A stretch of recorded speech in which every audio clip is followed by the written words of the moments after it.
نبی اکرم صلی اللہ علیہ وسلم کا فرمان ہے، جس شخص نے ایک دن میں 100 مرتبہ سبحان اللہ و بحمدہ پڑھا، اس کے تمام گناہ ختم کر دیے جاتے ہیں، اگرچہ وہ سمندر کی جھاگ کے برابر ہی ہوں۔ اس سے صغیرہ گناہ مراد ہیں۔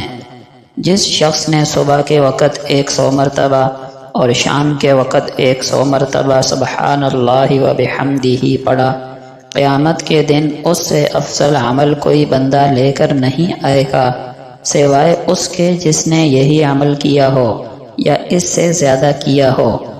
الحمدللہ پڑھنا میزان عمل کو نیکیوں سے بھر دیتا ہے، اور سبحان اللہ والحمدللہ پڑھنا آسمانوں اور زمین کے درمیانی خلا کو نیکیوں سے بھر دیتا ہے۔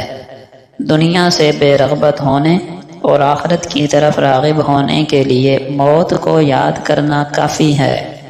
شرم و حیا ایمان سے ہے اور ایمان جنت میں ہے۔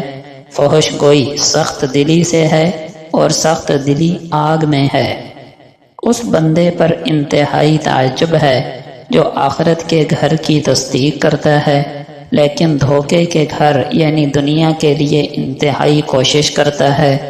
تم میں سے کوئی اس طرح نہ کہے کہ یا اللہ اگر تو چاہے تو مجھے بخش دے، اے اللہ اگر تو چاہے تو مجھ پر رحم فرما، بلکہ یقین کے ساتھ سوال کرنا چاہیے، کیونکہ اللہ تعالیٰ کو کوئی مجبور کرنے والا نہیں۔